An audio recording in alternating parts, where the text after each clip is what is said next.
The Centers for Disease Control are conducting studies into the level of environmental toxins in our bodies. Results suggest these neurotoxins can lead to chronic neurologic problems. Dr. Walter Crinnion explains. Environmental medicine is looking at the health problems in an individual that's caused by a buildup of the toxins that we are exposed to every day in our air, food, and water.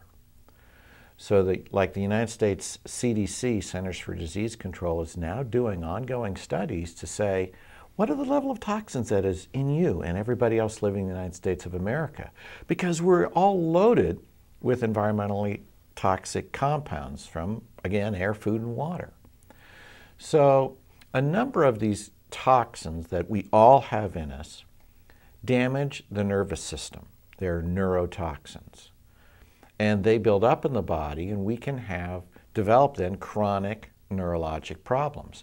Parkinsonism, or Parkinson's disease, is one of those illnesses that is strongly associated with exposure to environmental toxins.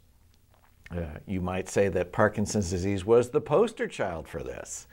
It was one of the first chronic illnesses that researchers went, oh my goodness, people could be exposed to this other compound, and all of a sudden they've got Parkinsonism. What's that all about? So when I get Parkinson's patients, I'm looking to find out, do they have an overburden of certain environmental toxins in their body that might be causing their Parkinsonism and might be an obstacle to them getting better? Oh, it was about 8 years ago. I was sitting on an airplane reading a newspaper, and I noticed as I was holding the paper, the right corner of the paper was perfectly still, but the left corner of the paper was fluttering. And I noticed my hand was shaking, and I went to a neurologist at the time, and they diagnosed me with Parkinson's.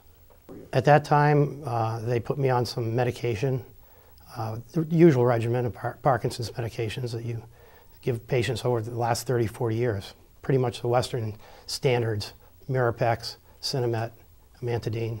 It works generally okay. It causes some side effects. My sleeping habits are pretty bad. Constipation's an issue. Tremor comes and goes. I asked my neurologist where I could go to find out more about naturopathic medicine, and she sent me to the college here, to Dr. Crinnion. I'm very happy with them. The glutathione IVs, I think, are helping out. We don't have any absolute data that says they are, other than how I feel. It's kind of anecdotal data, but I hadn't had an IV for about a month. I've noticed a real difference in the tremor that I have by not having the IV. While the whole range of people being interested in organic food, good supplements, clean air, clean water is dramatically increasing, so are people's awareness that there might be something in my body that's keeping me from being as healthy as I'd like. And so I really see in the next 10 years or so more of environmental medicine being more of a standard approach and treatment throughout all the disciplines. And that's thrilling for me because I've seen it give miraculous results to people. I mean, chronic illnesses, autoimmunity. Give me anybody with arthritis, lupus, Hashimoto's thyroiditis. We reduce the toxic load, they get better. And the blood levels of their antibodies goes away. It's like a slam dunk. So allergies, asthma, all these chronic debilitating problems so associated with the buildup of toxins in our environment.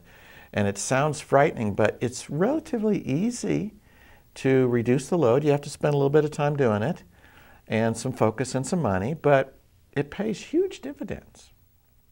My goal is to slow down the rate of progression of the disease. I'm a believer that the technology, medical technology, will move ahead. I hope it moves ahead at a rate which catches me kind of in midstream. So for that reason, I'm trying to do all kinds of things to slow down the rate of progression. And there's a number of things that I have tried over the last few years, and I think they tend to be helping. It's so wonderful to see patients that don't need to be taking the medications anymore. But more than the fact that they're not spending the money on it anymore, their quality of life is so much better. They don't have these chronic problems, because so much of what I work with, people having symptoms that they think, oh, this is just what getting older is all about. And it's not that you're adding more days to your years, it's that you're adding more toxin every day to your body load. We reduce that and your body starts to work just like it should. Regularly my patients say to me, "Doc, I feel 20 years younger." We're just moving out the toxins and their body works better.